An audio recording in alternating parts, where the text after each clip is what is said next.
yi asalaamaaleykum wa rahmatulah ñu rafetlu seen ànd ak programme Sud FM Thiès la 102.2 mais surtout édition spéciale bi nga xam ne ñu ngi si ànd ak nos amis internautes Actu Thiès Thiès Info Thiès 24 mais également la cadette de la presse mais ñu koy ñaanal réussite bu am solo DNTV avec son DG Mahmoud Ba ñu am mbégte édition spéciale waxtaane tolluwaayu réew mi rawatina Thiès li nga xam ne mooy tolluwaayu politique mais am également invité boo xam ne macha allah c'est un jeune sénégalais un Thiessois ingénieur routier de son état xam naa daan si ñëw Pape Malick Sow du gan fii si Sud FM mais également si dëkk bi un responsable politique mais un peu effacé xam naa daan si ñëw peut-être caractère ma am mbégte également ànd ak émission bi ki nga xam ne moom mooy le PDG de Actu Thiès Oumar Sarr moom sax dañuy bàyyeeg mu nuyoo dalal suñu ganu kër Oumar bismillah ñu am mbégte c'est pas la première fois fii sa kër la également ñu bàyyi la nga dalal suñu gan.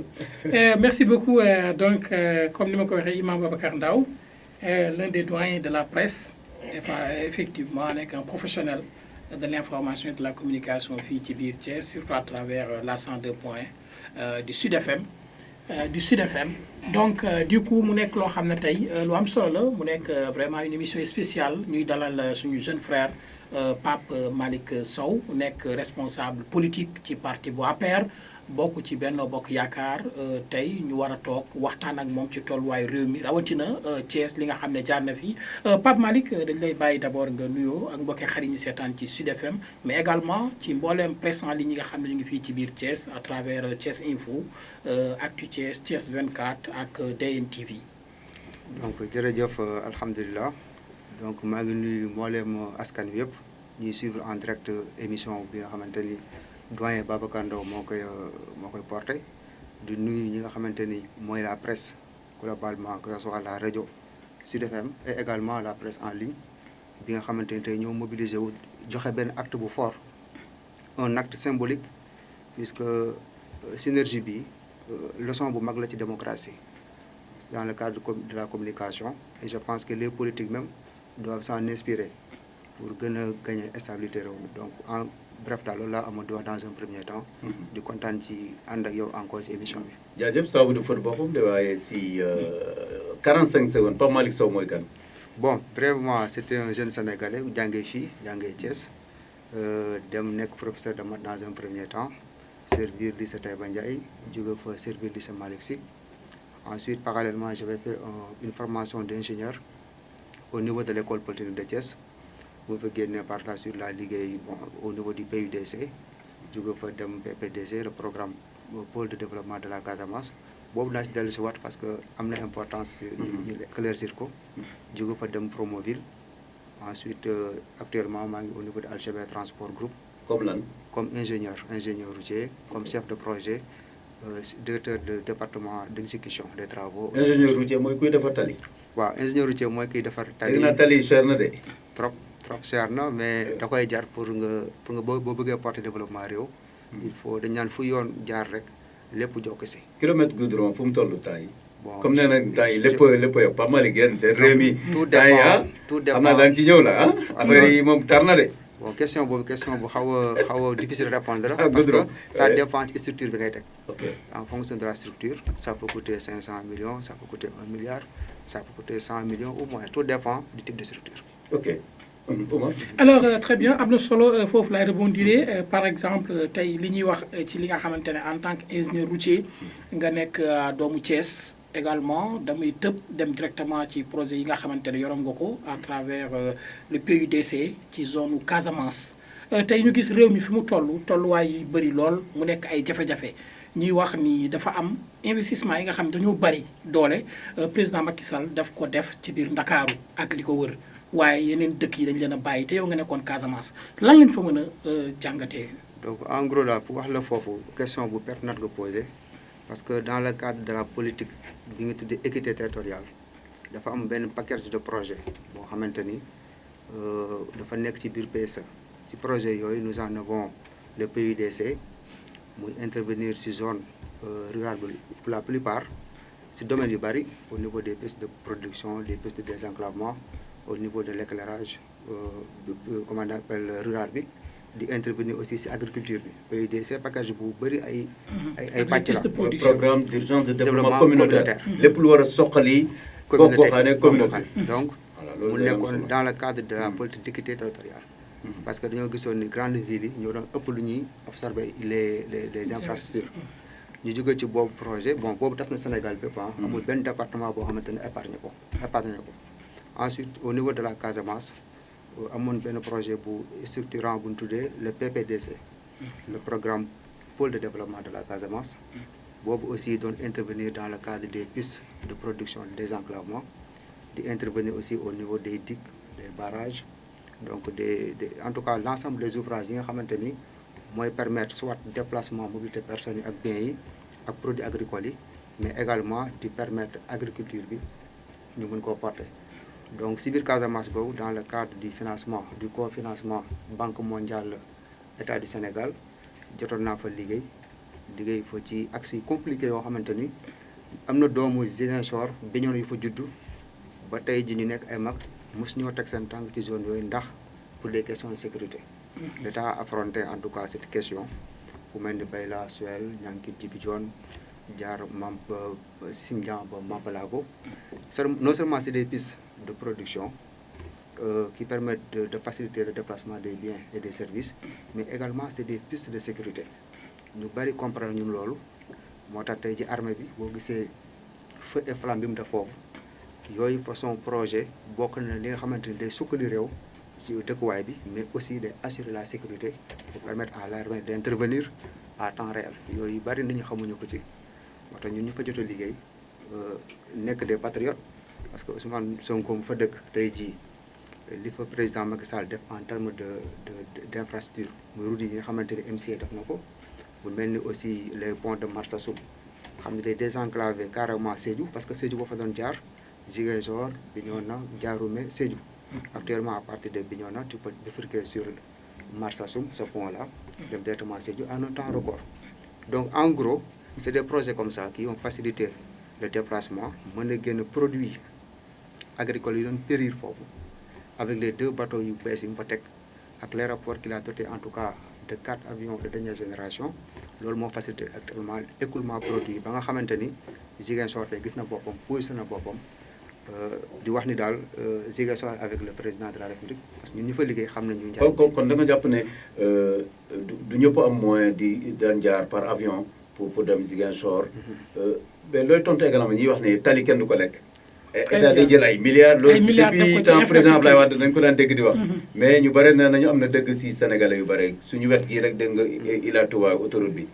donc en gros l'ensemble des projets que vous soyez Promoville et autres aussi qui a intervenu au niveau des zones périurbaines par exemple dans les communes yi nga xamante dañoo amoon problème d'accessibilité parce que Promoville en réalité day interconnecter les services de base écoles yi poste de santé yi marché yi kër yi donc loolu mooy impact. kon Promoville du defar tali rek. non defar tali am na aussi am na projet yoo xam ne ci biir Promoville dafa nekk des projets yi dem ci ce qu'on appelle comment on appelle ça encore développement communautaire bi maanaam dañuy ñëw ci poste de santé yi intervenir ci mur école yi ci salle de classe yi ci espace des jeunes yi ak ainsi de suite en gros les projets d'infrastructure de manière générale que ce soit les aéroports que ce soit les comment on appelle les autoroutes seen impact soo koy mesurer c'est des impacts en général indirects parce que tey boo jëlee ku daan jógee Thiès avant 2000 par exemple dem Dakar tu faisais 4 heures de temps entre Dakar et Thiès aujourd'hui avec l'arrivée par exemple de l'autoroute à péage ba 2017 rek parce que 2019 la autoroute bi donc faut dire jusqu'à Kaolack autoroute bi na ba actuellement mi ngi génn Mbour di dem Kaolack ñu ngi bëgg a lancer bu Thiès Saint-Louis avec la corridor côtière bi aussi qui a très bien avancé il reste juste une petite portion entre comment on appelle la zone de après Tivaouane là côté Ngaye Mékhé la zone maraîchère quoi après Taïba Ndiaye la zone des Niayes quoi zone des Niayes côté boobu rek moo des tuuti donc pour dire que impact yi nu ngi koy mesurer par exemple soo doon évacuer un malade mu jóge Thiès war a dem Dakar war intervention de manière directe ñu waroon par exemple jël temps bi nga xamante ni mooy temps bi nga xamante ni intervention médicale dafa war a am ñu doon pronostic bi waroon nekk 30 minutes wala 40 minutes en 2000 avant 2000 pour faire le trajet il faut 4 heures de temps ça veut dire que loolu day gën a yokk taux de mortalité. Taux de mortalité. Et aujourd'hui avec cette fluidité de ces projets des ponts et autres interconnectés day tax pronostic de vie bi day gën a yokk yooyu aussi c'est des indicateurs yoo xam ne dañu ci war a basé wu pour mesurer l'impact des projets moo tax bu nit ñi di wax naan projet yi kenn du ko lekk mais un exemple au niveau du mais bari na léegi ñuy xëyee Thiès di liggéey Dakar chaque jour évidemment man mi wax ak yow nii aujourd'hui maa ngi intervenir au niveau d'un projet à Rufisque. ok mais tous les jours Dakar laa jóge damaa liggéey ba wàcc 18 heures ñëw def fi émission fii donc pour dire que c'est des projets structurants tels que le TER et autres. Alors très bien monsieur Sow jërëjëf mais li nga wax am na solo ci ay leeral mais également dafa am ñu bëri ñoo xam ne dañoo ne tey Sénégal bi ñuy amaat confiance ci Macky Sall di ko jox un second mandat mooy ñu fexe ba nga xamante ne ndaw ñi daañu gis seen bopp maanaam ci xëy yi parce que tey li ñuy gis muy ñoom Sonko ak ñeneen ñu mënta nekk tey dañu jël ndaw ñi jiital leen ci seen politique parce que jàpp nañ ni tey ndaw ñi nekkuñu à l'aise. Donc foofu aussi je veux être vraiment précis parce que souvent nit ñi ñoo di communiquer wala c'est ce qui porte les projets mooy les emplois qui sont créés à travers les projets. Vous comprenez qu'un grand projet comme le TER, comme les autoroutes à péage, comme le BRT et entre autres projets d'éclairage public yi ñi muy employé c'est des jeunes qui travaillent c'est des Sénégalais parce que li ñuy jàpp ñun emploi mooy un fonctionnaire qui travaille dans l'État alors qu'il y a des emplois au niveau du privé.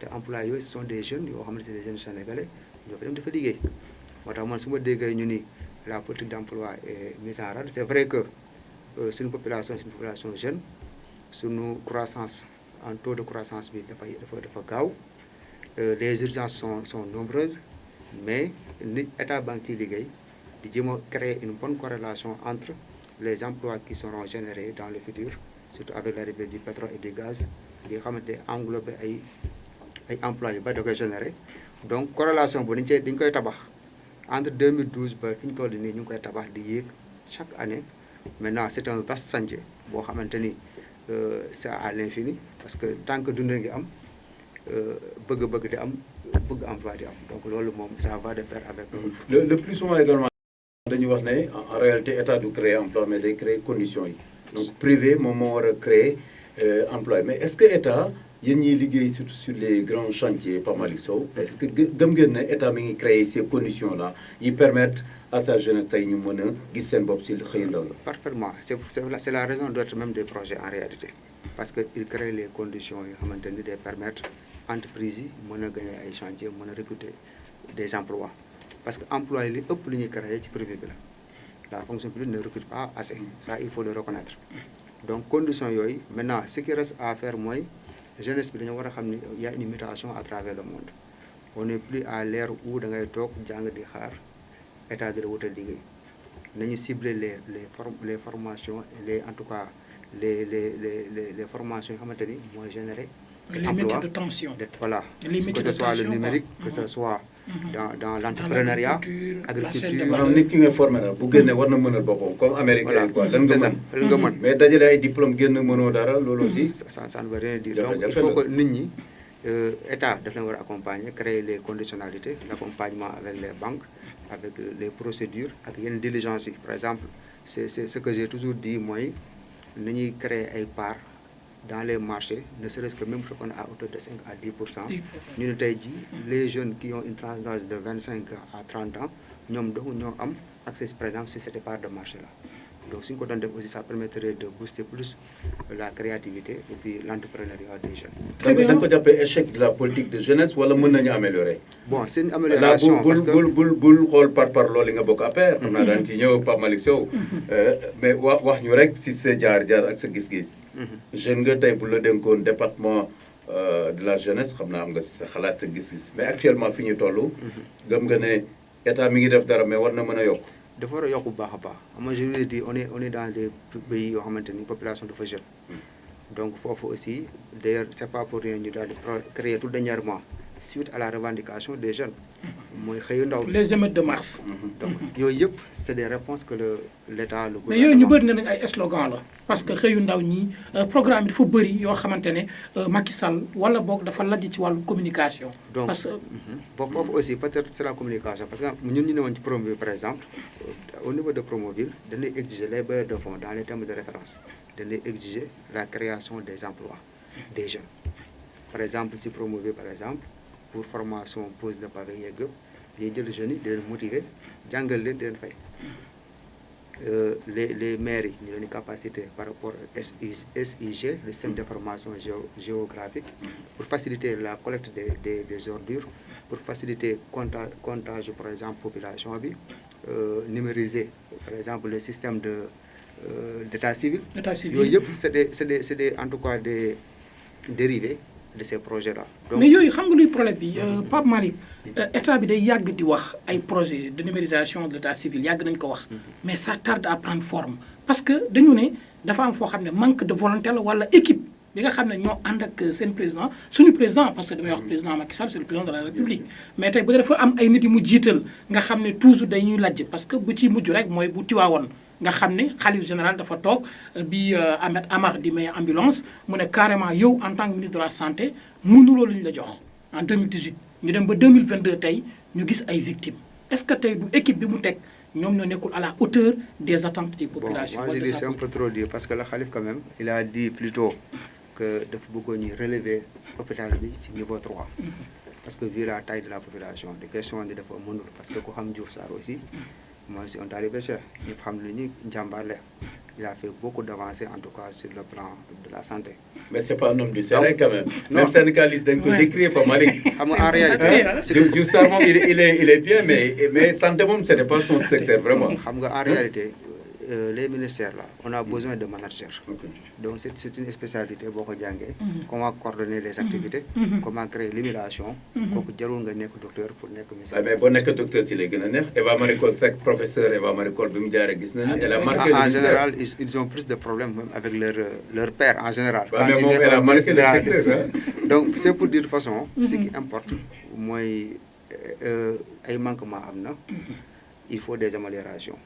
Donc il faut regarder le système d'audité, que ce soit la santé et ailleurs, tous les secteurs de manière générale, nous avons les améliorations qu'il faut porter. Parce que quand même, comment on appelle, soy liggéey ci secteur d'activité en général du lépp nekk perfection. Parfois am ñoo xamante ni bon ils vont pas suivre mais tout ce qui ne suit pas il faut essayer de les mettre au rang. En mettant maintenant des politiques très sévères de suivi, de sanctions à la limite si bu fekkee da koo jar. Pape Malick Sow di suñu invité ingénieur routier la wax nga ko ngay un Thiessois wax nga léegi Casamance la fête Casamance état lem fa def et tout am nga expérience également dans la zone nord mais bu ñu ñëwee fii suñu zone bi ñu soxal mais tey jii surtout ku wax affaire tali wax également nawet bi jege si nii inondation ni mu sonalee Thiès. ab ingénieur est-ce que yéen a ngi siy xalaat xool tey lan mooy jafe-jafe dëgg Thiès ba inondation sonal ñu surtout au niveau de la zone nord bi nga xam ne fa ngay militer. Donc en gros foofu pour répondre à cette question là li ma ci bëggoon a leeral mooy dans nos états parfois expansion démographique day gaaw boo xamante ni les plans directeurs yi ñu war a rectifier waat pour corriger ko pour permettre ñi def viabilisation avant ñi def occupation yi souvent yooyu day manqué. Et bon, quand l'État transfère certains domaines de compétences, les services concédés au niveau des communes, que ce soit la mairie, le conseil départemental et les services de manière générale, les cadastres et autres, chacun doit jouer son rôle, sa partition. C'est qu'il faut que les gens apprennent à travailler en synergie. Je ne sais pas aussi si le maire d'une commune, que je me permets par exemple, xool benn espace rek ma daal di viabiliser daal koy comment on appelle. lotisser tant tenir compte de la. donc loo may difficulté bi. ça pour attaquer mon plan directeur d'assainissement. Donc il faut que ñu service de conseil yi ñëpp ñu bokk di liggéey. D'ailleurs même pour dire vrai lotissement ce sont les géomètres agréés assermentés au niveau des régions qui ont seul droit à faire un lotissement même le reste n'a pas le droit de le faire. Malheureusement, ici, bon, les gens ignorent un peu la loi et se permettent de faire de dañuy ignorer wala dañuy def souvent li leen neex dañuy def aussi. souvent li leen neex parce que le problème de Mbourkat aussi Ah c'est ouais. un problème boo xam ne vraiment très sensible. mais ñu ngi Omar gis avant Mbourkat bi daan si ñëw mais dama bëggoon affaire inondation yi. inondation yi dafa waaw wax na plan effectivement. directeur d' assainissement bi réactualisé nañ ko daaw 134 milliards. ba Malick bare na barewul pour état. avec le déclenchement ndax état bi dafa Orsec. seetaan Thiès ba léegi wala léegi avec mburoog soo bi. état war na mën a gëstuwaat centre de Thiès yi ñu doon gis wax si ni boppam. moo tax mu bloqué wu. waaw man pour le cas de Thiès. moi je l'avais dit en 2012 quand le ministre Omar Gueye qui fut le ministre de l'assainissement bi mu fi ñëwee je pense que année boobu yaa ko interviewé woon devant Diatara et autres ma xamal leen on ne peut pas avoir une école comme l'école polytechnique au niveau de Thiès tey jii mu greffé ci UFRSI les plus grands sommités de l'Afrique di fi jàngale ci domaine assainissement ci domaine infrastructure donc ces questions là les mairies dañoo woon de parrainer les étudiants qui sont au niveau de l'UT de comment on appelle de l'école polytechnique donne les sujets ñu réfléchir ci toutes les premières pistes de solution su ko defee état bi mën na cee basé wu pour mën a xool ces questions d'inondation là quelles sont les zones yi nga xam ne c'est des zones quand même habitables et les zones qui ne le sont pas malheureusement. da nga yaakaar ne loolu defuñu ko. pourtant état des lieux Pape Malick. ñu gars koy yi def réactualisé nañ le plan directeur d'assainissement. est-ce que maintenant question de volonté ak jëli xaalis bi l'État fait beaucoup d'efforts mais aussi 134 milliards quand même. il faut comprendre aussi il y a le comportement des populations parce que boo demee dans la plupart des communes au Sénégal le comportement des populations laisse à désirer. ñu jël ci caniveau yi ñu ciy sorti ay mbalit di ci sorti à la veille de Tabaski c'est l'occasion de faire un appel ici aux Sénégalais. ñu ngi dugg ci tabaski boo xamante ni ci weeru nawet lay nekk dañu éviter jël carcasse yeeg ces détails là di dugal ci caniveau yi boo seetloo tey Thiès actuellement bon yaa ngi gis curage yi nga xamante ni ñu ngi koy def un peu partout dans les communes assainissement donc c'est pour dire que y a non seulement l'État qui doit faire le travail qu'il faut parce que fu nit di dëkk dañu ko war assainir ça c'est un impératif les populations aussi doivent faire une bonne gestion en tout cas de ces ouvrages yi nga xamante mooy permettre mu soulager leen ci inondation bu dikkee bàyyi yu ni mel. Maintenant au-delà de ça tous les grands pays même que ce soit les États-Unis kenn amul benn pays boo xamante ni tu es exempt de subir des inondations parce que tout dépend aussi de la pluviométrie. ouvrage yi du ñu baax bu taw yi ñëwee avec une certaine intensité parfois ça va les dépasser. Et on a vu ça aux États-Unis en France et autres. donc à plus forte raison loolu moom ñaanuñu. waaw à plus forte raison. mais xam naa foofu laay kiiwee rek comme wax nañ sànq en tant qu'ingénieur routier et tout ak le Promoville xam nga Thiès bénéficié wu na di Promoville mu nekk chantier yoo xamante ne ñu bëri nañ dafa bëri ay parparloo parce que zone lañ ko yóbbu ak leneen lu bëri loo xam ne dafa am tey bu ñu doon xool territoire ville bi les 3 communes nga xam ne la commune nord mooy commune bu gën a impacté en matière d'inondation ñu ne effectivement l'exécutoire du canal de Kër Maam El Hadj bokk na ci les centres de siège yi nga xam ne moo waroon dem ba POM 4 nekk na ay jafe-jafe yoo xamante ne tey ñu ngi jàkkaarloog moom. waaw comme tu dis Promoville déjà dugal na fi à peu près si je ne me trompe pas 10 milliards 400 répartis dans les 3 communes commune Thiès Nord au niveau de comment on appelle Diakhao jàpp zone boobu am na linéaire bu baax bu fa dugg. kooku mooy il faut le reconnaître. peut-être bu ñu naan ñi nga xamante ñoo subir peut-être manquement yi mooy jëm. mooy mbedd bi jëm dispensaire Diakhao bi. peut-être zone bi dafa am ci benn tronçon de à peu près de moins de 1 kilomètre. yeneen quartier comme ay Këri Kaw ay Kawsara peut-être ñoom impacté guñ leen. mais c'est un projet global de 300 milliards. qui se décline dans le temps. donc première phase yi c'est leen toll yeneen phase yi yeneen quartier dañ ci bénéficier wu kooku c'est un impératif. mais ce qui importe lu ma bëggoon na gën a insister mooy les communes comme les communes de Thiès Nord foofu dañoo war a gën a baral loxo bi ci phase yi ñëwaat parce que ñoom ñoo gën a subir en réalité ces inondations parce que dañoo nekk dans des quartiers parfois où le lotissement laisse à désirer des réceptacles d'eau point bas lañu pour la plupart comme le canal que tu parlais le canal de Kër Maam El Hadji maintenant sur ce domaine aussi li ëpp importance mooy ñu yokk gabarit caniveau yi parce que population bi nga xamante ni moom la ñu dimensionné woon ces caniveaux là ak population bi ñu toll tey ji bokkul donc yokkaat gabarit yi dafay nekk une urgence boo xamante ni mooy permettre ñu mën a soulager débit d'eau yi ñëw pour mën ko yóbbu au niveau des réservoirs am na beneen loo xam ne tudd ñu ko sànq Omar également PACASEN. PACASEN oui. parce que yooyu aussi dañuy jàppale les collectivités locales. mais ren ñu ngi wax par exemple le maire de la ville de Thiès buy wax ne. voté wu ñu woon budget bi normalement ville de Thiès nar na perdre 250 millions. 250 millions. PACASEN njëriñam boobu et puis on salue en passant le maire de Tasset nga xam ne mooy. secrétaire exécutif PNDL Mamadou Thiaw.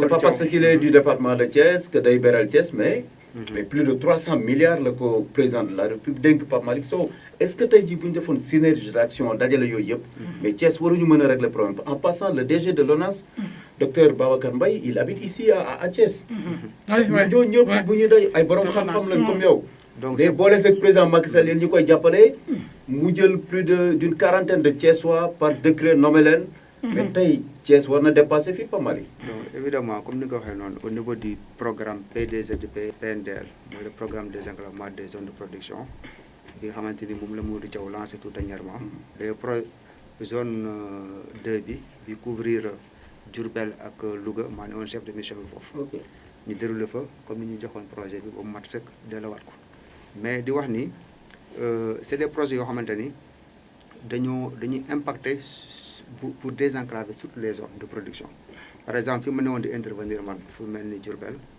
ku xam zone bu mel ni Mbacké Taïba Cekkeen Ndioumane ku dëkk zone boo xam nga ni zone boobu c'était inaccessible mais aujourd'hui avec ces projets ça a permis ñu mën a écouler produits agricoles yi ba pare interconnecté ay zones yoo xam c'était hyper désenclavé donc Thiès am na ay kàngo ñu fi nekk mais il faut aussi que les politiques surtout les maires des communes di créer ce qu'on appelle des groupes consultatifs maanaam borom xam-xam yi nga xamante ni ñooy graviter autour des compétences yi ñu leen transféré ñu leen di déglu pour les aider à prendre de bonnes décisions malheureusement c'est un cabinet de maire composé de copains un bande de copains qui veut prendre des décisions. yaa ngi sànni xeer ñi fi nekk ngay sànni xeer wala de tout temps noonu la daan demee. non moi je dis parce que je connais des régions yoo xamante ni les maires sont ouverts. mais l'équipe sortante de Thiès Nord. mais il y avait d'excellentes têtes, des esprits, machallah.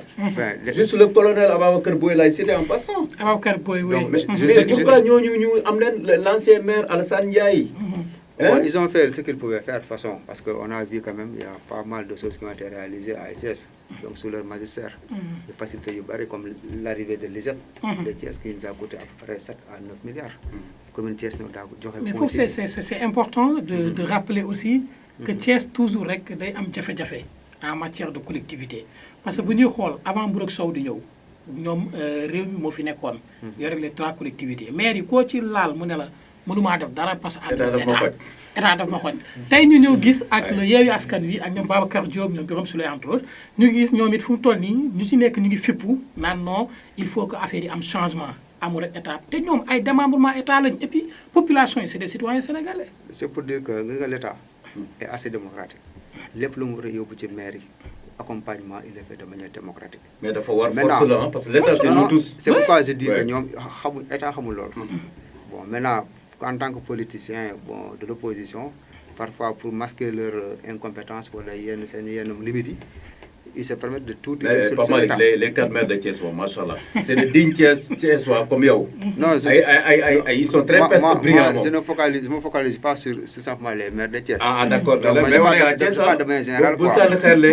Enfin, ils sont plus des maires de Yewwi. De toute façon, les maires de Thiès, ils sont élus par les populations. Et puis, en même temps, yow candidat nga woon mais après, lan moo xewoon ba ñu foqati seen loxo foofu aussi wala local yi passé na discipline de parti loolu passé na je pense que jëruñu ci dellu si war discipline de parti on s'est rangé. Non mais c'est important de rappeler ça aussi parce que xam nga bu dee da nga nekk woy politique nga ànd ak Macky Sall je pense que bi nga milité APR depuis 2009 2010 ci nga ci milité mais gis nañ fi lu ne xew fii parce que dañuy gis élection am ñu bëri gën déclaré je suis candidat pour la mairie wala pour les députations mais dañuy gis Pape Malick Sow mu am benn ligne de conduite loolu lañ la bëgg wax nga faram-fàcceel ñu ko lan moo ko waral. vous savez man de toute façon sama objectif principal comme ma la wax mooy àgg fi gën a kawe ci politique pour mën a jaay askan bi je me suis engagé sur le terrain politique surtout au niveau de Thiès Nord en 2026 je pense que vous en tant que journaliste vous pouvez justifier cela yéen a ko mën a wax seen bopp mais di wax ni le malheur qu'on a actuellement avec nos différents maires de Yewwi Askan Wi pour la plupart ñi ma xam seen trajectoire ñu defandoo lycée Malick Sy que ce soit docteur Babacar que ce soit docteur Djité Birame Souleye donc ñooñu maître Ousmane Diagne Ousmane Sonko j'en passe c'est des anciens présidents de foyer pour la plupart wala ñuy diriger ay syndicats au niveau de l'université ñoom discours va en guerre conflit guerre des grévistes donc quoi. bon loolu la ñu xam quoi alors que quand on arrive au niveau de la gestion des collectivités locales casquette boobu ak yëre bu la nga ko war a simmi xam ne tu es un serviteur de votre da ngay gis gars yi mënuñu defuñu la part des choses. defuñu part des choses pour la plupart parce que boo seetloo ku am vision dëgg-dëgg da ngay sentir ni ce sang là de étudiants. c'est valable pour Thiès wala. c'est valable pour Thiès d'ailleurs on a vu le maire Babacar Diop devant un ministre de la République tenir des propos yoo xamante ni vraiment c'était déplacé. tu veux dire qu'il croyait que dafa defoon ni mu ngi ci grève quoi. dañu war a fàttali ne duñu ay président de foyer. c'est le cas de la plupart de ces gens là. et li ma la wax nii tu peux le vérifier donc pour dire que dañuy dindi casquette président de foyer yi casquette dirigeant des mouvements étudiants. mais pas mal yéen est-ce que également yéen waa Benno Mburok Sow da ngeen jàpp ne ñu si bëri dañu jàpp ba léegi ne yéen mairie yi daal waa Yewwi gagné wuñu ko. en réalité. ba léegi am na ñoo xam ne loolu la ñu tuddee ko phénomène quoi. waaw naan phénomène. alors que ñoom dañoo campagne c'est de digne Thiessois ku si ne nga docteur Babacar Diop mais tey bu ñu amee un deuxième lycée public fii lycée Mame Amary Ndack mais xeex na si ñafe na si.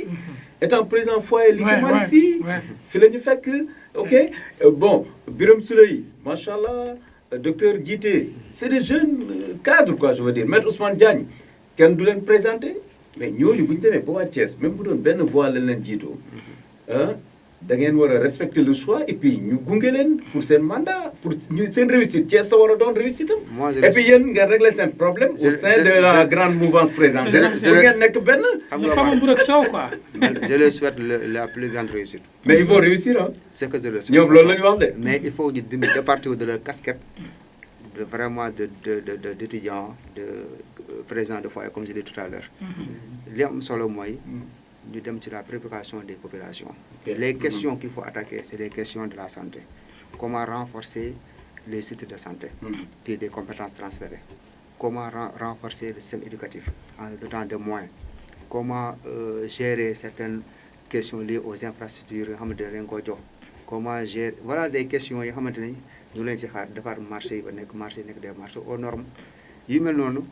ak def restructuration ci yenn zones yi xamante ni par exemple le lotissement est mal fait yooyu fan la leen xaar de concert avec maintenant les services conseils de l'État. mais kon lan mooy sa gis-gis ci état des lieux bi maire de la ville def tey en passant le maire de Thiès Ouest aussi mi ngi koy préparé.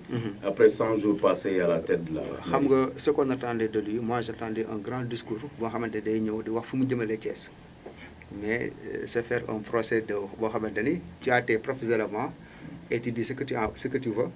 Maintenant, il faut attendre il faut toujours laisser droit de réponse ak ñi mu attaqué. mais li mu fi fekk boo ñëwee kay sa kër. état de lieu je suis d'accord 783 millions nga fekk bor. xanaa di nga ko ki mu remplacé mais Talla Sylla fekkoon na fi 1 milliard 300 Omar bu mu. waaw 1 milliard 300 waaw 300 emplois donc. ne Idriss Seck d'après Guédiawaye yëpp nee na fictif la. man je vais pas rentrer dans ces débats fictifs ou non fictifs. en tout cas bu fekkee emploi yoo xamante ne doomu Thiès ñoo si dem liggéey. Moi, je me dis que c'est de bons emplois. Mais pourvu que ça soit légal et que ça respecte les procédures. loolu moo ci am solo. parce que fan yii ànd parenthèse gis na le maire de Ourossogui. l'agence judiciaire de l'État. maître Moussa Bokar Thiam. dàq na fa ñu bare. ay doomu dëkk ba lañu. mais nee na dafa ñëw ñenn ñi daanañu liggéey. rappeler na leen à l'ordre. xam nga moi ce que je veux dire c'est que il faut que les gens comprennent que ces collectivités locales là dama ay missions yu leen jox. mission yi nga xamante ni mën leen jox ci yow la ñu war a liggéey et non pas def ay casier des clientèles politiques. donc ça vraiment il faut. mais est-ce que dina yomb parce que bu ngeen campagne yéen ànd ak ñoom les militants ànd ak ñoom te ñoom it dañuy nekk ñoo xam ne dañuy bëgg am dara après. attaquer les problèmes yi nga xamante ne c'est des problèmes cruciaux. nga xam ne mooy l'intérêt général de la population nañ ci liggéey man vraiment ci foofu laa leen interpeller. mais maintenant amul benn collectivité locale wala benn pays à travers le monde. que ce soit le Sénégal ou la France boo xam ne da ngay ñëw hérité ko te doo fekk dette bor ak gestion réew ñoo ànd. alors très bien mais nooy jàngatee ci ñetti weer yi nga xam ne rek ñoom jël nañu Thiès ñu attaqué lu mel ni Kajoor Glace Mikeland coow li bëri yow en tant que way politique. bon ak acteur développement. 300 jours avec un bilan nul parce que amul kenn ku mën a joxoon tey ni voilà ce qu'ils ont fait attaque à part critiquer. opération pré-hivernale pas mal exemple. kooku ça va un bilan nul pas mal yow nag daanoo def politique politicienne. les opérations pré-hivernales. en bon mathématicien vous êtes concret. mais surtout xam na la ak homme de valeur bi nga doon pas mal bu dugg dans le nii. non c'est pas nii c'est que vous m'avez parlé des 100 premiers jours. waaw le constat mais au moins war nañu état des lieux ne lii leen fi fekk. waaw d'accord waaw loolu bu ko xeeb loolu liggéey la. et puis woote nañ fi def fii ay séminaire pour mobilisation de ressources. xoolal dëkk bi ni ñu koy defar at yooyu wala yéen da ngeen nekk dans léegi. di sànni xeer rek quoi question sànni bu dee sànni xeer yaakaar naa opposition bu ñoo si gën a taxaw. parce que ñoom duñu sànni sa xeer mais dañuy sànni donc quoi. Donc vraiment pour les 100 premiers jours, il faut être juste. Ce qu'on a constaté, il n'y a pas encore une dynamique bi wane daal que ñii daal ñu ngi avancé wala ñu ngi teg ay pas de jalon. li muy xeeñ daal neexul. pour le moment neexagul. c'est ça c'est le constat kon jàpp nga ni daal juróomi at yi nga xam ne moom lañ leen dénk suñu collectivité yi daal duñ ko doxal ni mu waree. non su fekkee ni capté nañu les politiques orientées par l'État central au bénéfice des populations capté nañu ko. mais ñun État central la ñuy ŋaññi à travers yéen askan wi. ne defuñu fii. tey jii lépp clientèle politique la.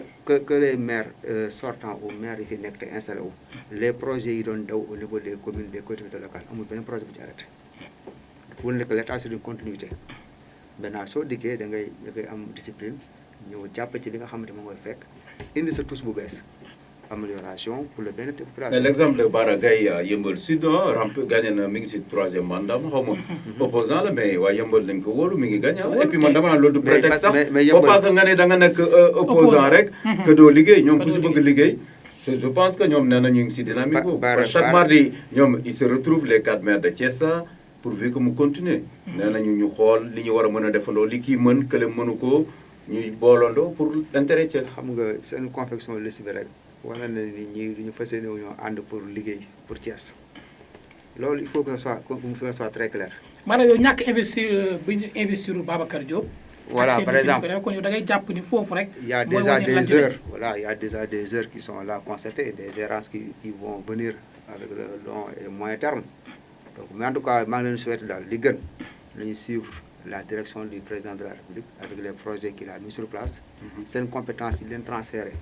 ñu jàpp jëlee tel quel déroulé comme tel quel et après le reste il faut laisser ça entre les mains des électeurs parce que y a heure de juger et de voir celui qui. Il y a le temps des élections ak temps wu liggéey. temps liggéey ñaari bokkul quoi. waaw parce que liggéey moom dañ ko war a def parce que ñoom la ñu fal. malheureusement nag bon au Sénégal l'opposition ne se met qu'à tirer. mais Pape Malick Sow man dama naan léegi qu'est-ce qui fait courir les hauts cadres que vous êtes.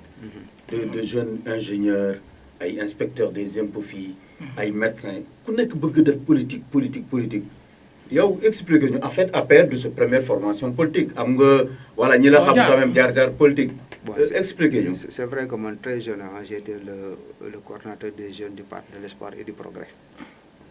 avant 1997.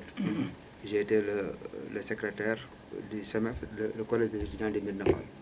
Je fus le président du foyer des jeunes de Médina Fall. J'étais le premier coordinateur du lycée de Taïba Ndiaye, le professeur du lycée de Taïba Ndiaye. Quand je sortais aussi au niveau de Malick Sy, j'étais le coordinateur de la cellule mathématique. Donc, dañoo gis ni suñu réew mi on ne doit pas le laisser entre des mains tout simplement de politiciens. Le président Macky Sall, c'est l'esprit ingénieur bi mu am moo tax il met des plans structurants def ay projets yu structurants des programmes structurants bien budgétisés dans un délai bien défini comme ni ñuy suivre des projets muy route kon muy assainissement muy leneen moom noonu lay. est-ce que ni mu leeree si boppam leer na si bopp collaborateur bi. bon c'est vrai que mise en œuvre problème bi fallait poser ou pas mal. mise en œuvre moom il faut dire il y a un bon taux d'exécution. de tous les projets ça il faut vraiment le reconnaître. tous les projets. pour la plupart vraiment il y a un très bon taux d'exécution. mais li muy xaar pour nommer un premier ministre bu ko gën a yombalal. parce que président Abdoulaye Wade doon na wax ne président Idrissa Seck bu may xalaat moom xam na fa ma jëm. waaw foofu c'est une question boo xamante ni. politique. pas politique hein. mais c'est une question de temps. C'est une question de temps. De temps parce que rappelez-vous que loolu bi ñu am contexte boobu c'était en pleine Covid-19 si je ne me trompe pas. Le monde était vraiment dans une situation de crise. Il fallait que ce n'était pas un prétexte politique. Non, il fallait qu'il prenne les choses à main. Parce que c'est pourquoi il a mis un plan résilient qui a permis au Sénégal de résister véritablement à la pandémie. Parce que boo xoolee Sénégal par rapport ak yeneen dëkk yu bari Sénégal dafa am taxawaay bu dëgër résilience boobu moo tax tey jii même avec la hausse des prix pour rentrer là-bas.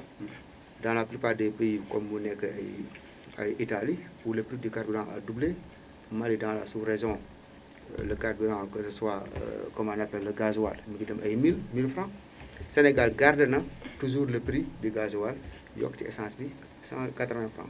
loolu moo ne c'est la résilience du président et le plan résident qu'il a mis sur place moo tax ñu mën a am dëgër lay loolu sax moo gën a tax le conflit ukraino-russe conflit boobu parce que dañoo gis ni voilà un président qui a pu faire face à la pandémie gars yi wóolu ko ak stabilité bi muy dawal au niveau de ce pays ñu wóolu ko yóbbu ko pour mu def médiation on a vu aujourd'hui les résultats couloir bi nga xamante ni ñu ngi koy libérer pour permettre céréales yi jóge foofu ñëw pour éviter la famine à travers le monde et particulièrement en Afrique donc pour wane daal c'est un homme de valeur qui est différent de ses opposants là beau parleur xam entreprise wax rek. mais loolu au nom de l'Union africaine la ko defee. mais bay sa weewu tànk. mais li ñu am fii yëpp demal dans le delta dans la vallée wax nga la verte Casamance. xoolal littoral bi pas mal. est-ce que tey Sénégal war toll foo xam ne vraiment le consommation local dañ ko jëmal. autosuffisance alimentaire comme ni ñu koy waxee. le reste c'est un problème d'éducation. vous savez si réew mi nga xam ne mooy Sénégal. ku xam en 2012. les productions en termes de riz ou bien en termes de comment on appelle en tout cas tous les produits céréales on passe du simple au quadruple ou bien au triple de 500 000 à 1 million de tonnes. Maintenant le reste il faut que nous Sénégalais aussi ñu def un effort de consommer les produits yi nga xamante ne ñun ñoo koy bay parce que nag état mën naa def toutes les conditionnalités créer ko ba mbay mi génn lépp génn mais bu fekkee kiy jënd moom day taamu jënd un produit étranger kooku état du weñ loxoom. Donc parfois c'est ce comportement-là qu'il faut juste que ñun en tant que Sénégalais africains yi jëm koo changer mais ku dem ci vallée bi dem Casamance dem dans le Kaolack zone ouest bi est du moins foofu yëpp y a tellement de projets parce que ku jël PUDC li mu dugal ci matériel ñëpp teg seen bët di des nag mooy population bi approprier li nga xamante ne mooy li ñuy bay au bien-être des populations. Omar investisseurs yi il faut ñu wax si local yi moom romb na mais local yi moom mberteel woon pour yéen mais am na ñoo xam ne bertu leen parce que àndu leen woon pour une lecture simple. Donc pour dire simplement local yi ce qu'il faut comprendre il y a plusieurs facteurs qui se sont conjugués d'abord. donc le principal moom mooy ñàkk ànd bi. bu njëkk mooy. ak mauvais bilan ñi fi nekkoon. frustration yi amoon au niveau de la jeunesse. ça il faut vraiment le dire ak manque de générosité bi ñu sentiroon un peu partout pour certains responsables. vos alliés notamment de Rewmi. maintenant ba Malick ñemel wax bi. non c'est ça. manque de générosité manque de générosité mooy ñu foqale mooy waa Mburu la wala waa Sow. loolu APR mooy Mburu wala mooy. waaw en tout cas ba léegi leer loolu waxtaanee nañu ko. boo gisee mission yi judd après. mission de réconciliation à travers tout le Sénégal parce que ce n'est pas que Thiès c'est quand on l'a vu ailleurs. mission yooyu dafa soldé sur des convergences muy nekk ay consensus fort bi ci jiitu mooy que ñëpp fàtte li xew ñu ànd dans l'unité dans la solidarité attaquer li ñu jëm parce que élection députation du élection locale boo jëlee fu mel ni département Thiès ñu investir 4 personnes loolu sax doyul sax waa APR Thiès Nord bay doy waa APR Thiès rawatina alliés yi ñu àndal ça demande beaucoup de violence en soi il faut que nit ñi xam loolu ñi ñuy choisir ñu accompagner leen tel que la tête de liste signature au niveau du département que ce soit de passage et tout en tout cas ñu investir ñu accompagner ñun ñëpp liggéey pour un seul objectif mooy jox président une majorité au niveau de l'Assemblée pour mu gën a faciliter déroulement li nga xamante ni mooy programme. mais am na justement yow boo amee esprit de dépassement boobu. mais ñi nga xam ne ñoom ngay àndal say naataange la ñu say nawle la ñu pour ne pas dire vos militants à la base. am na ñoo xam ne dina mais man de Pape Malick kenn investir ko même suppléant gisuma ko. man kon du ma baat campagne.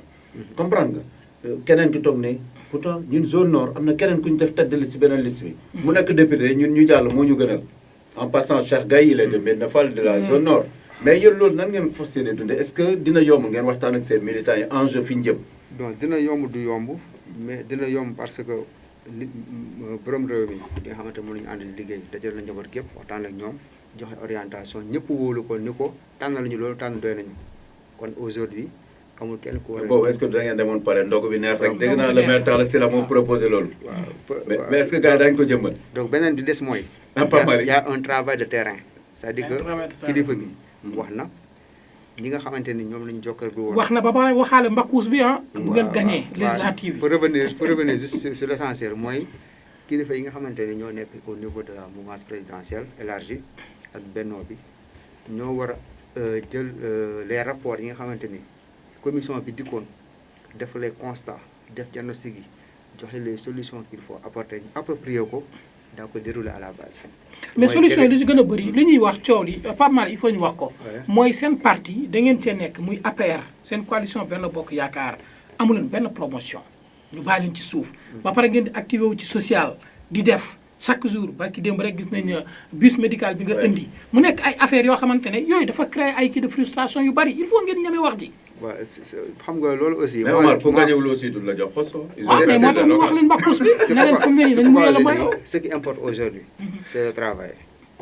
Travailler, être les premiers des premiers.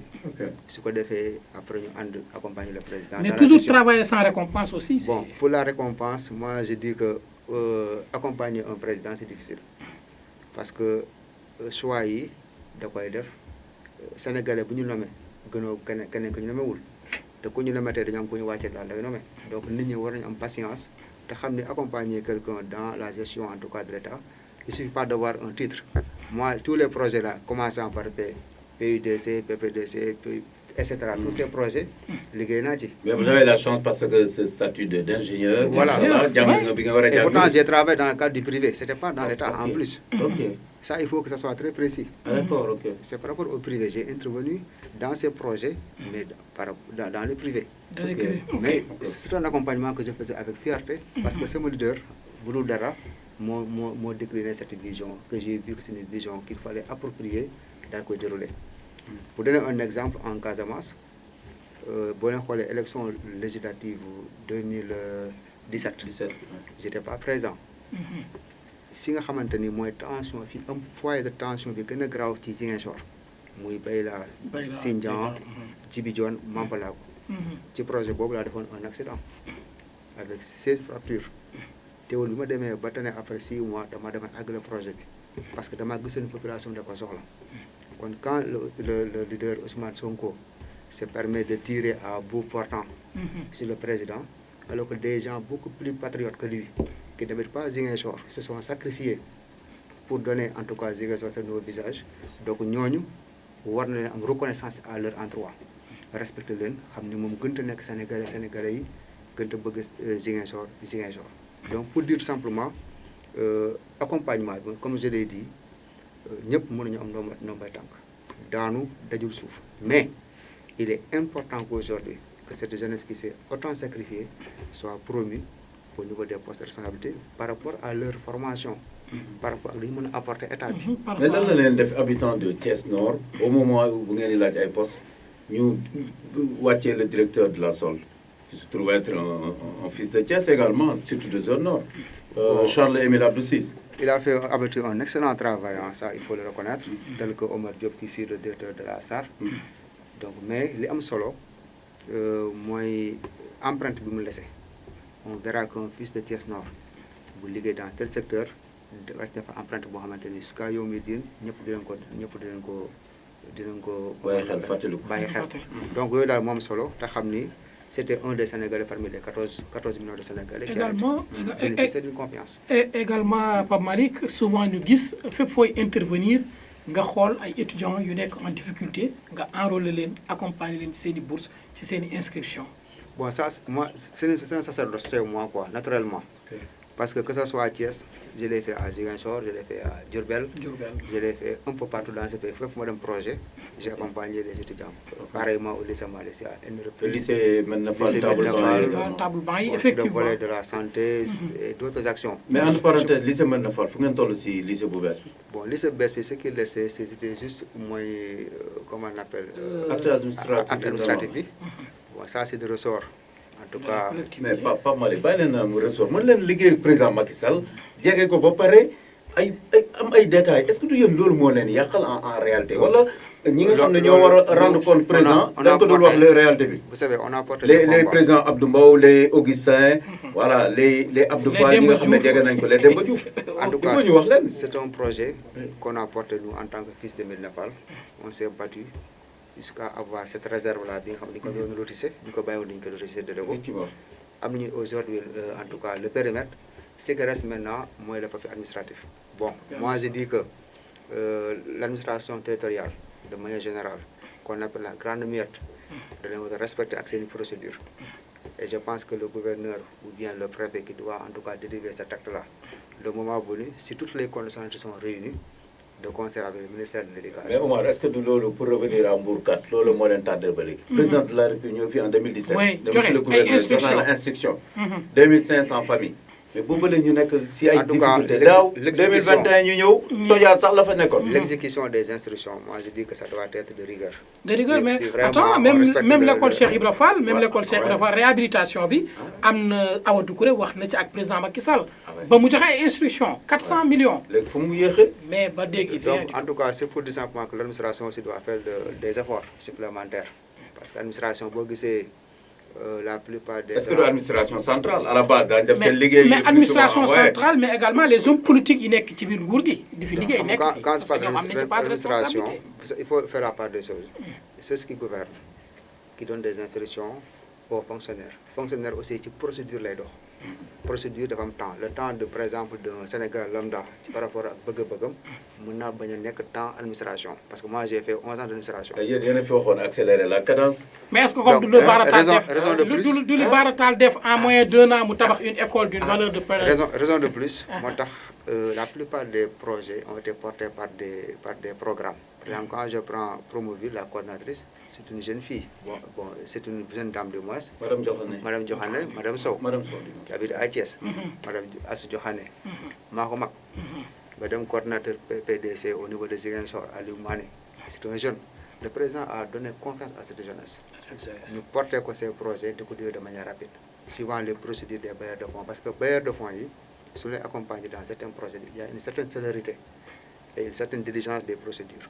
Maintenant, l'administration au sens étymologique, nous avons hérité sur les colons, quand même, il y a quelques, bon, je vais dire, quelques la dématérialisation de l'administration. Législative, là, moi, chance ou grande coalition présidentielle. Comme l'équipe de Augustin Tine, Ami Tine, de Ngundian, Cheikh Gaye, Aïdegay Goudjabi, ils font l'affaire. Augustin Maglalegi, voilà, ils gèrent plus le département. La force, c'est la mouvance présidentielle qui importe. Parce qu'en face, il y a des jeunes qui ont Sonko, son numéro 2, moi, diriger la liste de Yewwi à Thiès. Vous faites quelle élection dynamique? Par accident, et vu ce que j'ai expliqué tout à l'heure, moi, il y a une abstinence quelque part, frustration, de vote par-ci, frustration, mais cette fois-ci, c'est ce dire. Moi, au niveau de Thiès, la tendance va être renversée et que nous, au niveau du département, en tout cas, les moyens qu'on gagner. Et là aussi, c'est valable un peu partout à travers le Sénégal. Parce que, dès que nous avons bon, pièce de nous tech, nous avons un Sénégal, nangam, wallu, te xam nañu ñooñu ànduñu wante dëgg rek ko wante dëgg xam ne ñooñu ànduñu li may woote daal te mu leen importance mooy ñu préserver la paix gis nga cultiver céréales cultiver paix gën parce que la preuve guerre Ukraine bi wane na ko ñàkk paix tax tey jii ñu yónni Macky Sall pour mu xool naka la ñuy créer ay couloir pour céréales yi génn donc ñun Sénégal waruñoo jël sunu jàmm gi de jëndee ay élections. Les élections législatives là n'en vaut pas la paix. Il faut que nous, acteurs politiques, xam loolu. Maintenant, nous respectons les calendriers républicains. Nous savons les décisions, nous avons maintenu le Conseil constitutionnel avec les charges. Les seules habilités qu'on appelle les juges électoraux, qui sont différents des juges des poursuites, parce que nous avons rendre une décision, une décision d'apaisement. C'est ça, il faut que les Sénégalais comprennent. Mais les Sénégalais, le contraire, toujours dans les 7 ans, la preuve, lors des élections présidentielles passées, mais si nous avons fait parrainage, Ousmane Sonko ou quelqu'un a mis une élection. Pourtant, nous avons calé wonde. Mais nous avons bien dit que quelqu'un a une décision bonne. Donc, si nous avons une dañoo piéger seen bopp par parti dafa une bonne parité comme demande le code électoral defuñu ko ba tey jii seen liste bi invalide sage dégager une décision boo xamante ni c'est par rapport au code à la loi que ce soit mu daloon tey jii APR comme mu dal tey jii opposition tout le monde doit se conformer à cela à la loi parce que ñi xas sage tey ñoo leen gërëm démb ëllëg ñoo jàppaatu ñoom. gëm nga ne ñuy wax ne conseil constitutionnel comme sa décision est irrévocable il faut tey une solution politique gëm nga ne loolu mën na ne. Une solution politique c'est ouvrir la porte à l'anarchie au Sénégal il faut qu'on respecte les juges yi nga mais xamante solution politique bu dee day indi jàmm bu joree sax ñu doxal élection loolu gënul comme jàmm nga doon woote. jàmm gi mais Babacar man ba léegi jàpp naa ni élection sax du am. non élection législative yi jàpp naa ni. parce que Yewwi mobilisé nañu wax Pape Malick sa xale yi nee na ndigal la ñuy xaar jaral na leen lu ne. gis nga parce que mobilisation bu leen xeeb loolu aussi. mobilisation gis nañ ci mars 2021 malheureusement on ne souhaite pas. J'ai dit mais réew que- dina toll foo xam ne. mais gisoon nañ fi le phénomène Idriss Seck. et loolu képp kuy Thiès waa finalement xoolatoo woon moo tooñ wala dañ ko tooñ da nga jóg rek ne da nga koy faral. dañ koy faral. Vous mais avez- Sonko est-ce que tollul foofu bu ne woon xale yi bu ne leen fu mu leen woo ñu topp ko. li ma bëgg a est-ce que xamal yéen ñi mooy yor càq bi tey jii jotul président Macky Sall woote jàmm. la crise des années 68 la crise de 88 la crise de 2000 yëpp ñu ngi ko ñu ngi ko attee au niveau des urnes par en respectant la démocratie loolu mooy continuer Sénégal il faut pas que ñu fragiliser nos institutions rawatina le conseil constitutionnel les sages quand ils donnent une décision que ce soit man day ji décision bu doon tey parti au pouvoir dama koy accepter et c'est comme ça qu'on doit construire un pays il faut pas que ñu fragiliser ko daal. troisième candidature du président Macky Sall vous êtes pour wala yaakaar ngeen ne foofu da ngeen xaar conseil moi constitutionnel en tant que mathématicien. en tant que mathématicien. mathématicien wala parce en tant que politique. xam nga c'est les maths ce qu'on appelle la logique en mathématiques. mais fële droit la de ak non affaire ba bi ba Pape Malick. le langage mathématique est plus puissant que le langage littéraire. Pape Malick. ku jàng logique. xam luy logique. il faut nga interviewer professeur Sankaré. di nga xam la logique. quand la constitution est claire là-dessus mooy le mandat du président est de 5 ans nul ne peut faire plus de 2 mandats consécutifs. De combien? De 5 ans. mais moom waxoon na bu 2012 Maintenant, si la bokk de. Euh, vaar yi ñu ngi fi Pape Malick. ñoom boo ko suivee noonu débat Pape Malick. vous vous rappelez lors du référendum 2016. émission bi ma defoon ak maître Diagne je pense Abdou Aziz am na lu ma leen waxoon ma ne leen il faut pas que ñuy bàyyi ni par exemple parole président wala parole homme politique dafa war a nekk ci kaw constitution loolu c'est une erreur quand le président parlait de sa volonté de réduire son mandat de 7 à 5 ans c'est une volonté mais bi muy def serment le conseil constitutionnel bi serment c'était sur un mandat de 7 ans de 7 ans ouais. léegi supposons que moo waxoon ne day yëkk mandat am da koy jëlee 5 ans yóbbu ko 20 ans est-ce que opposition bi taxawoon di kaas Omar naan Pape Malick daal il est pour la troisième candidature. Il est non non peut-être pas prêt, non moi donc nañu génn si je- législative yi. je sais pas. mais pourvu que na nekk Sénégal am jàmm. C'est parce que que- logique dafay wax non, non. mathématicienne. non ni nga ko expliqué Pape Malick loolu. du yow rek am na ñeneen ñu ko def. Non, xam man nga- sa position non, yow au attends. moins am nga courage. xam nga li ma wax président Macky Sall joxu la benn ndooma tànk préciser. boo waxoon le contraire aussi amul mënul ci yow dara. tu sais mais ñi ko waxoon yëpp ne 2 mandats la war a def daf leen tax. pour être plus précis Omar Pour ma être bàyyi la plus nga précis. nga tëj waaye dal voilà suñu pour gan. cette question là pour être plus précis cette question là Oui. il faut gars yi xam ni y a que le conseil constitutionnel qui est habilité à lire le droit dessus pour dire que ndax day valide wala day invalide kon on va aller Mais vers ñun- la recevabilité ou la. c'est ça les Sénégalais ñooy def différence. en tout cas man Sénégalais. de sama lecture man am na droit def beneen mandat am na droit de et je veux vraiment qu'on porte aussi cette coalition jusqu'à l'horizon 2035 jusqu'à l'horizon dégg nga seen 2035. yooyu ñuy wax noonu galgal yooyu. gis nga.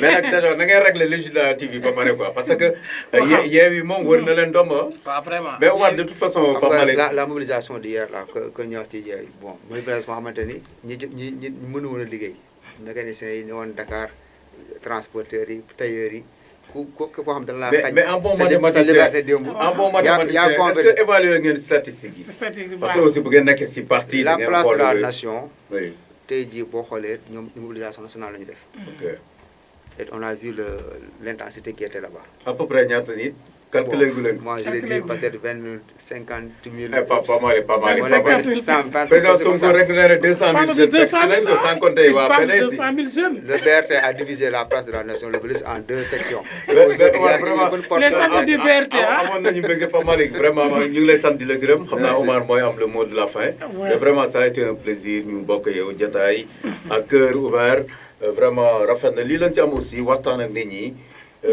xam fi ñu jëm politique lu noble la lu am solo la mais du la tere aussi garder ses valeurs xam fi nga bokk xam sa bopp également c'est important jarul trop de bruit yàlla mi ngi lay suturaal li nga mën yaa ngi koy bokk ak askan wi loolu ñun on est témoin seede la ci vraiment ñu ngi lay ñaanal yàlla def li gën et puis lu jot yomb ñun fekk nañ jotaay yu bari yoo xam ne waajur aussi gërëm nañ la ñu ngi leen di ñaanal yàlla gën leen yokk sutura bi barkeel njaboot bi vraiment xam naa le temps ngay tàggu ma bàyyi Oumar mu tëjale émission ñu ngi remercier également tous nos confrères yi nga xam ne ñoom nañ bokkal tey jotaay bi. Voilà, merci beaucoup. Donc, doyen Babacar Ndao, toujours fii ci Sud FM mu nekk émission spéciale ñu si doon dalal suñu jeune frère Pape Malick Sow nekk ingénieur routier faree ci nguur gi damay ne bokk ci Benno Bokk Yaakaar mais également occasion la pour ñun ñu gën a remercier encore une fois Babacar Ndao ak Sud FM ci taxawaay bi nga xam ne am nañ ko fii ci biir Thiès. mais également remercier suñuy doyen ku ci mel ni Sey Latir ci Thiès Info doyen Mbaye Samb mais également Mahmoud Ba mi nga xam ne tey moo yore kii ak ñoom Mamadou Ndiaye nga xam dañu nekk ay analyste politique ci Balla Sarr mi ngi ci technique bi waaw effectivement Mamadou Ndiaye nekk analyste politique moom it mais également Balla Sarr nekk ci technique bi fii ci Sud FM également Makhtar Baba Diarra mi nga xamante ne jabar ji mu ngi koy kii ci téléphone bi ak kii nga xam ne moom mooy Samba Fall di bàcc ak mboolem ñi nga xam ne tey àndoon nañu ci jotaay bi lii day wane rek toujours que ni ñun dañoo nekk au service du public ndaxte tey li ñuy wax sànq moom laa Babacar droit d'aînesse dafa am ñoom ñoo ñu jiitu ci métier bi mais ñu ànd ak ñun ñu jox ñu tamit vraiment li nga xamante ne mooy suñu wàccuwaay donc vraiment ñu remercier bu baax kii di Pape Malick li ñu ko wax conseil la mooy na def ndànk yoon bi gudd na te jàpp nañ ni yàlla mën na koo suturaal ba nga xam ne dina am ci nar bi lu am solo. ñu bàyyi la nga tàggoo. donc di jégalu population bi yëpp ñi may déglu bu fekkee j'ai dit des mots wala expression yoo xamante ni peut-être neexu leen. non non waa Yewwi rek nga jégalu quoi. maa ngi leen di jégalu mes frères de Yewwi maa ngi leen di jégalu ñoom ñëpp di jégalu population bi yëpp di kontaan aussi ci émission bi di ñaanal Sénégal jàmm qu'on fasse une élection d'apaisement dans la paix dans la sérénité et que le meilleur gagne. allahumma amiin mbokk yi jërë ngeen jëf ñu ngi leen di jox dig daje si yeneen jataay di fàttali également le 10 bi si lay le 10 juin pré-campagne si lay tàmbali terewul homme politique dañu continuer seen ay activités presse aussi day def liggéey mais propagande la ñuy bañ à travers les médias loolu aussi CNRA mi ngi taxaw yëkkati yat bi le 10 juillet en passant man xam naa mooy sama date anniversaire yokk ñaan si rek weer incha allah ba pare mu daat tombe ak tabaski ak campagne ñu yàlla mooy fekk ko si jàmm mbokk yi ñoo woon mbégte doon leen dégtal seen émission spéciale bi jaa ngeen jëf beneen émission beneen invité si diir bu gàtt jërë ngeen jëf wasalaam